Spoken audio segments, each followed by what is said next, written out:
Well, here we go. How you doing today, Chris? Fantastic. How are you, David? I'm doing awesome. This has just been such a great week. I've been having such a wonderful time in my life, enjoying the new flow of energy. Well, it's all about Pisces. So no matter where your sun is positioned, if you reference Pisces in your chart, you'll see all kinds of activity. It's almost like, the Chinese New Year with all the firecrackers and everything else going on. That's pretty dang cool. And to bring up the Chinese New Year, this is now the year of the water snake. This is going to be a very powerful year. Even the water dragon that we just left was very powerful, but this snake energy is just as powerful, and I think it's synced up with Jupiter in such a great way. I really think Jupiter here in the next 4 months is going to bring us a lot of big new changes in our environment, because really Gemini is the close environment of our life. It's our neighbor, it's our brother, it's our sister. It's the reason why Gemini is so smart, is because it picks up on the close environment so well. So our immediate surroundings are really going to be going through a lot of changes. Well, and it's I also got a lot of defending the realm kind of energy. The snake energy is transformative. The snake is always crawling out of its own skin. And snake energy in general is very much to be associated with the Scorpio energy astrologically. So boundaries, the idea of community, protecting the community, sustaining and supporting it. Scorpio people are generally the ones who rush to our aid when we least anticipate having to have somebody run to our aid. They show up in those dire moments for us. So it's going to be fun. Yeah, it's going to be very fun. I mean, we get to start this, coming into this weekend. We have a big new moon in Aquarius. I'm really excited about it, especially because there's so many conjunctions happening in Pisces with, Mercury and Neptune and Mars. So the universe is going to have a conjunction party this weekend. There's a lot of honed in energy. It absolutely is. And, as we start to advance toward that new moon in Aquarius, we will be entering into the dark of the moon on the evening of the 8th, Yes. Friday the 8th. And so that's really not a good time to initiate anything at all. The dark of the moon is a period of disintegration. And, we just have to chill out and focus ourselves. And then a little bit after midnight, Sunday morning, if I remember correctly, at Mountain Standard Time, like 12:40 or something, the moon will move into that position of renewing itself. And Yes. as it does so, in Aquarius, which is not generally moon friendly, it's going to be a tremendously impactful new moon. So if you're putting out vibrations around or thoughts around getting even, doing something dirty, not having clean underwear at school, it's going to catch up with you. It's going to get dark. So make sure that you are focusing on bringing as much light through as you possibly can. And also look to that positive shift with Mercury and Mars having crossed over Neptune and now bringing those messages through for us. So very good weekend. Yeah, it's a lot about the future. I mean, Aquarius really is the future, and you're completely right about Aquarius moons, right? Those Aquarius moons, they can detach from emotion very well, and this gives us the ability to really leave behind a lot of the past and really look forward and ahead and really be excited for our future. And I think you bring up a great point about Mars and Mercury that have just passed Neptune.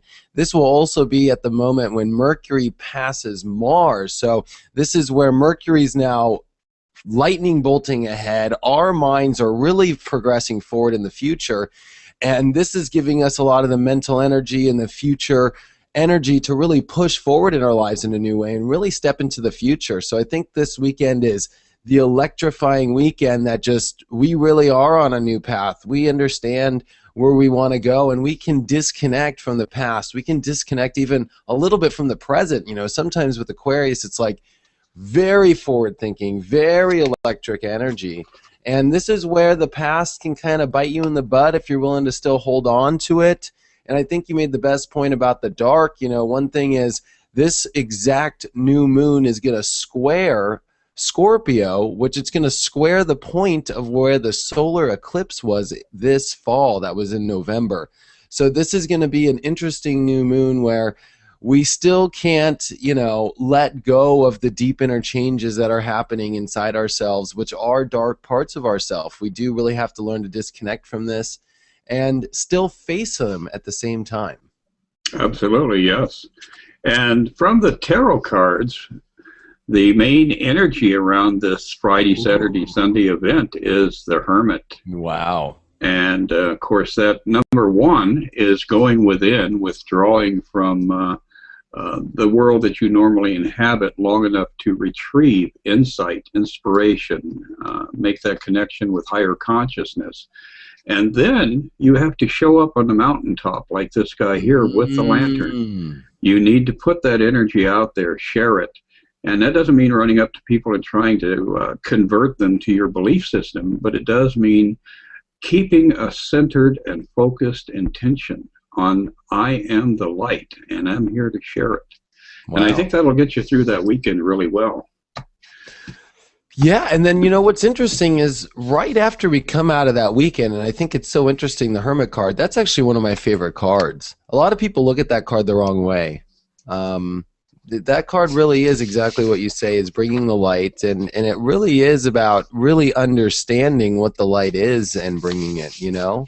It really does give us a lot of intelligence, a lot of like elder energy as well, of really honing in on the energy and understanding how to use it. And we go in then to the moon moving into Pisces after this new moon, and it's going to hit all the bumps. It's going to hit Neptune. It's going to hit Mars at the beginning of the week. It's going to hit Mercury. So we're really going to come out of this new moon with even more energy than we usually get after new moons. It's going to feel like, wow, there's a lot of traction. So coming into the week of the 11th and the 12th, I mean, we are really going to go into some magic waters. We're going to really step into some very high vibration, you know, Neptune energy. And some people, it can become very lost. They can get very lost, but I like this energy. I deal really well with the Pisces vibe. So I can get lost and totally enjoy it. But this is where our dreams are really going to lead the way. This is where our daydreams are just as important.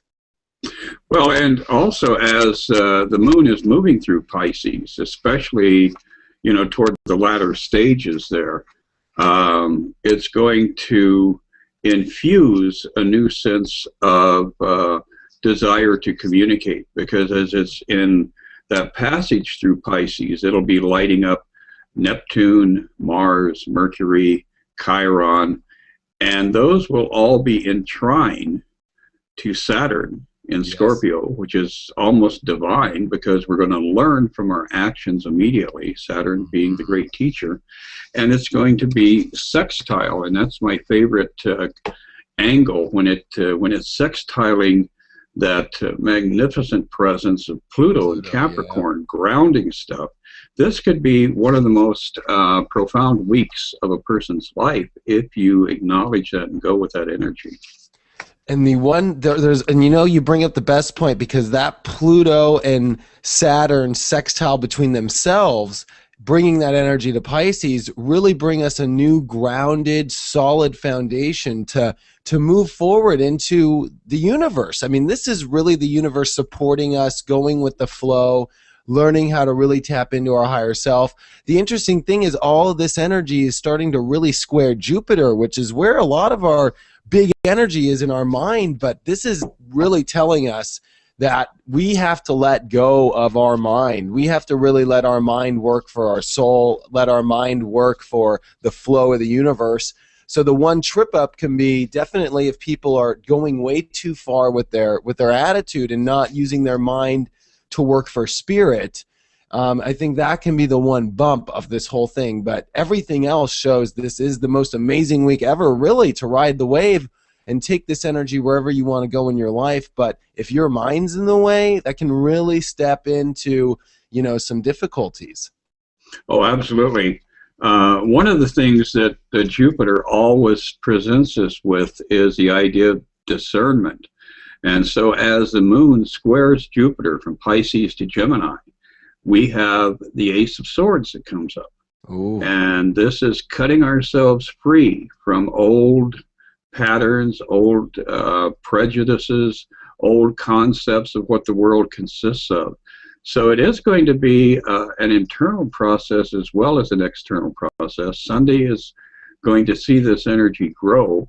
As we move into Monday, we have kind of a clearing where we become more lucid. Tuesday, of course, is Fat Tuesday. So, you know, everybody's going to be celebrating beyond belief. Yeah. Wednesday, as the moon moves into Aries very appropriately and nails Uranus, we have Ash Wednesday. So we, you know, inhabit our little world with sackcloth and ashes. And then as it trundles forward, by the end of next week, we will begin to see that emergence into Taurus. And that's the fertility cycle, people. You really want to recognize when that moon moves into Taurus, it will be in sextile to everything in Pisces. And that is a period to plant seeds and to nurture and to prepare to give birth. So and that's a powerful, that moon in Taurus is going to be very powerful near the end of the week, because it's going to join the sextile party in Pisces, and then it's going to make a trine to Pluto. So Pluto is going to influence that moon a lot while it's sextiling a lot of our energy, bringing more stability than we could ask for with spirit. You know, one thing about Pisces is if it's not properly supported in a situation like this, we can kind of get a little lost, and our dreams cannot become reality. But what I see this as is, especially by the end of that week, really with all the Taurus energy, is the universe is supporting Pisces with complete structure and balance and control, and making sure that spirit and a lot of the metaphysical energy can become reality when it's got those pillars of support.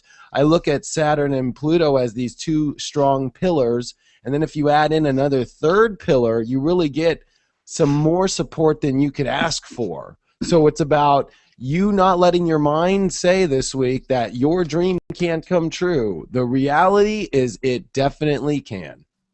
Oh, absolutely, David. And for the cards, once again, this whole theme, the overall theme, is stepping out of karma. And you have to realize that the only way karma works is if you are walking around with guilt, because guilt is the attaching element. So if you're having bad karma, you need to clear your mind of guilt, forgive yourself, forgive others, and start to initiate a new journey in the direction of being free of those burdens of being angry with others and guilty about the things that you have done. So it is a big, big karmic epiphany and breakthrough, because whenever you're dealing with Pisces, even peripherally, it's always taking you back to your spiritual identity. Am I a human being suffering on the earth, dealing with all this crap, or am I a spiritual being with a body, which is kind of like an automobile, you know? And am I banging into other people here, or am I, in fact, learning how to drive in proper lane at the proper speed? So big, big awakenings on those levels if you seek those insights and those ideas. That was beautifully said, Chris. Honestly, that was really beautifully said. That's exactly where we're at now. This is the time more than ever. I mean, we're past December 21st, 2012. And I think there's more proof of it in the astrology and your tarot readings that shows that this is the time. This is the start of the new age, and spirit is supported. So this is the time where if you've always felt maybe spirit has let you down, you know, spirit has not been an easy thing to access. It takes work. It takes, you know, discipline, and the discipline is what is paying off now for those who have really spent the time to really hone in on how to tune in deep into their spirit. And this is where it really pays off. This is where, the master's degrees pay off, as far as who is put in their spiritual work and who is ready to step into this new age and make the most and make their dreams become reality, make their higher selves from other dimensions come down here and create the most amazing reality they could ever ask for. Yes, and without attachment, realizing that today is today and tomorrow is going to be an entirely clean slate. So don't attach yourselves to what you think the world has to be. Attach yourself to the fact that you are flowing with the universe, and wherever that flow directs you, you're going to have a great time. You're going to dance with the mood of the music. I like it. Well, thanks so much. You know what? This was a great show, Chris. Absolutely. I think it was fantastic. I'm going to mention real fast here that one of the things I'm watching, David, is your generation. All you guys with Pluto in Scorpio. I am having so much fun with you kids, because the previous couple of generations were kind of like air balloons that didn't go up. And I'm seeing a lot of kids between 20 and 28 and 30 right now who are really starting to launch in a big, big way. And I ascribe that to the fact that Pluto was very, very happy as it moved through Scorpio, and it enhanced your generation and gave you an entirely new vision. You're looking at tech in a whole different way than previous generations. You're looking at social interaction in a whole different way. And I'm having a grand time. I have been interviewing musicians, oddly enough, all Sagittarians, who are, of that same generation that you are. And you people are definitely invested in your music and learning how to dance with the process of life. Yeah, that was an interesting time. I mean, for me, it's interesting. I have Pluto Libra 29 degrees, so I'm on the cusp. I was at that last moment of the Libran. So I'm kind of a secret agent. I totally got that Pluto Scorpio, but I also have that Libran, really intelligent, I really want to restore balance and harmony on the planet. So I'm a cusper. So it's an interesting thing. I kind of got that elder of the Pluto Scorpios kind of energy, where I really want to be a leader. And you're completely right, especially with the tech stuff that you talk about. That was also at the time when Uranus went through Sagittarius, was at that period. And so there is a lot of really amazing energy with tech, which I look at tech as Uranus energy. And in that Sagittarius fire of all expanding, it never stops. And if you notice any of the charts of people like who started Facebook, or all the Google people, or all the people who've started these amazing tech companies, they all have Uranus and Sagittarius. And it's going to get even more exciting as we see more and more of these kids come online and express themselves, because they have the vehicle to do it with. Wonderful. Well, thanks so much, Chris. I can't wait to see you next week. Yeah, it's going to be a fantastic week, and I'm sure everybody is going to have their stories of achievement and defeat, because we do live in a dualistic universe. It's going to happen both ways. Yep. So, David, you get out there, rock and roll. Love you, kiddo. Love you too, man. Yeah, the rest of you people, stay happy. That's the only obligation you have. All right. Talk to you soon, Chris. Great.